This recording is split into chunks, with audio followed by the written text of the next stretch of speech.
अस्सलाम वालेकुम everyone, this is doctor सहर Chawla right at your service. बड़ा ही इंपॉर्टेंट टॉपिक है। मैंने डिफरेंट टाइप्स ऑफ बेलीज पे वीडियो की थी जिसमें मैंने बताया था स्ट्रेस हार्मोन की बेली कैसे होती है, एस्ट्रोजन वाली बेली कैसे होती है, फैटी लिवर वाली बेली कैसे होती है और थायराइड वाली बेली कैसे होती है। फिर मैंने ये भी बताया एक वीडियो में कि स्ट्रेस हार्मोन की बेली कैसे कम करनी है, एस्ट्रोजन की बेली कैसे कम करनी है, लेकिन ये तो मैंने बताया ही नहीं कि थायराइड की बेली कैसे कम करनी है। तो मैंने कहा आज मैं आपको बता दूं, क्योंकि आप जितनी मर्जी एक्सरसाइज कर लें, जितनी मर्जी वर्जिश कर लें, अगर आप साइंस पे और जड़ पे नहीं पहुंचेंगे ना कि थायराइड को कौन-कौन सी चीज़ें जो है वो अफ़ेक्ट करेंगी, तो आपकी बेली कम होगी, वज़न कम नहीं होना। द दिन के 24 घंटे में से 18 घंटे आप जिम में रहें, आपका वज़न कम नहीं होगा थायराइड बेली का, अगर आप इन बातों का ध्यान नहीं रखेंगे, जो बातें मैं आपको अभी बताने लगी हूँ।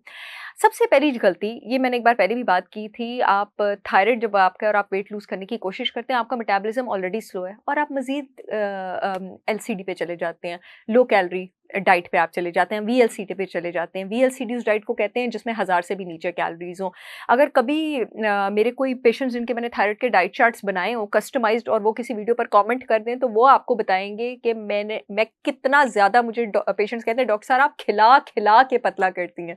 तो मैं खिला-खिला के पतला नहीं कर रही होती, that is all the science. जब मैं पेशेंट की मेडिकल कंडीशन सुनती हूँ, उसका प्रॉब्लम सुनती हूँ, मेरे माइंड में पूरा मैप बन जाता है कि इस पेशेंट के साथ क्या करना है और क्या नहीं करना है। इसलिए खिलाते भी रहते हैं पेशेंट, एन्जॉय भी करते रहते हैं और उनका वज़न भी कम हो जाता है और थायराइड बेलीज़ भी मैं इसी तरह कम करवाती हूँ विदाउट ट्रेनिंग एंड एक्सरसाइज।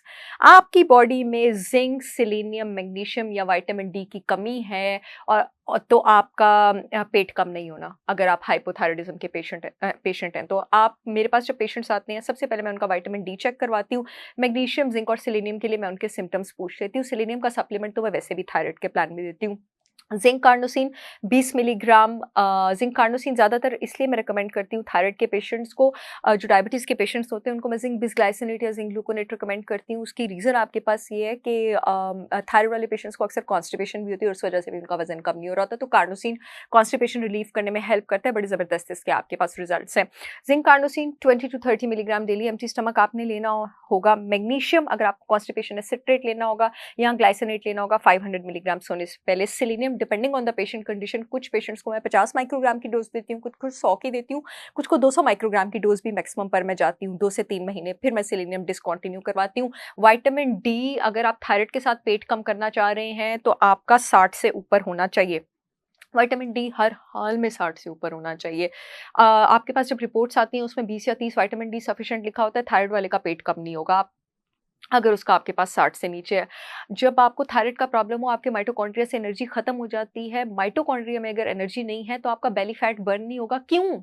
क्योंकि जो आपके फैटी एसिड्स हैं वो जिस साइकिल से बर्न होते हैं, बीटा ऑक्सीडेशन वो माइटोकॉन्ड्रिया के अंदर होती है। उसके लिए जो आप सिंथेटिक सप्लीमेंट लेंगे वो आपको एंजाइम Q10 लेंगे।